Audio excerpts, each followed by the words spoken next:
Hello, lovely friends and family. This is my monthly update for the month of October, and I'm sending you this video from Oregon. I'm at a really lovely retreat center in Oregon. It's a house with an Airbnb. It's really beautiful. You can probably hear the running water. I don't know how much my camera picks up, but it's really precious. And I'm here with my mentor for 2 weekends. It's essentially doing something called an immersive, which is like a weekend in which you have 6 people in a room together, and Susan leads them through some really beautiful healing and heart healing, lots of like freedom from trauma. It's very personal and it's miraculous. It's really incredible. So I get the opportunity to be here with her, and I would like to share, actually this month I had a really cool story. I went to bar ministry, and it's one of the activations we have as part of like being in the Bethel school.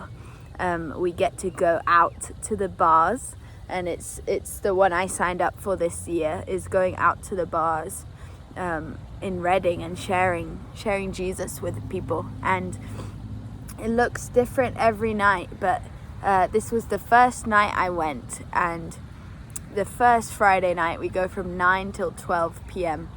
and we went out, and I just remember asking Jesus, like, make this night really significant, like make it, a big thing. May it be memorable for our team.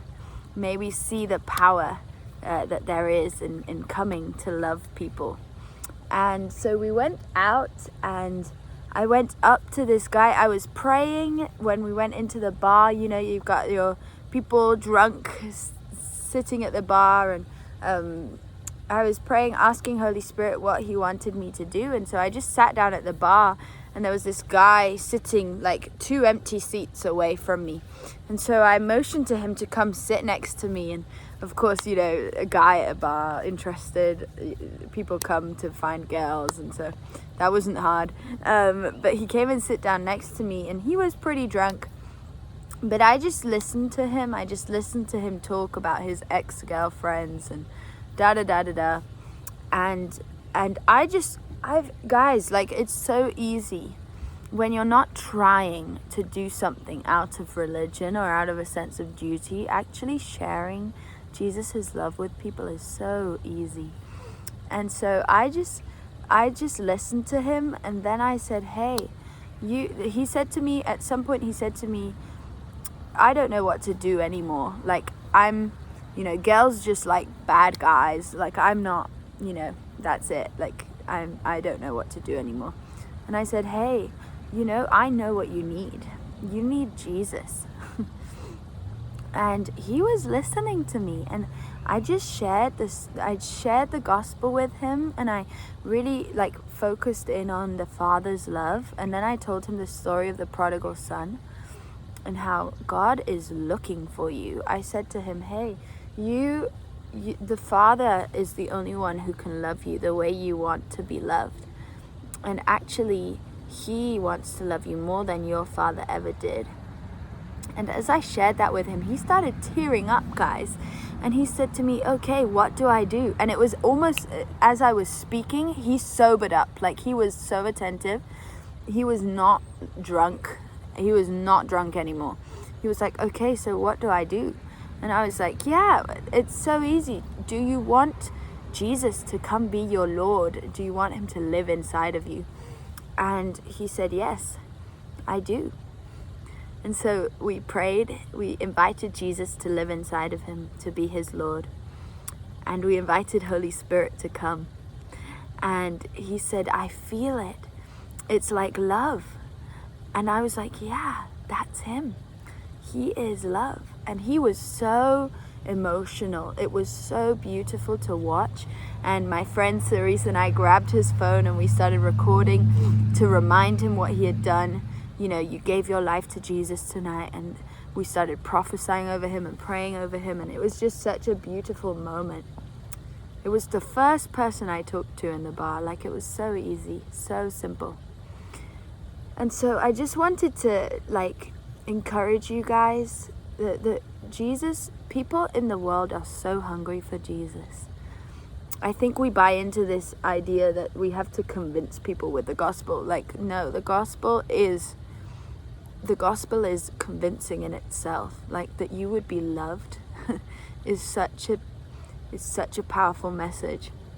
People are looking. And so that is something I wanted to share with you guys.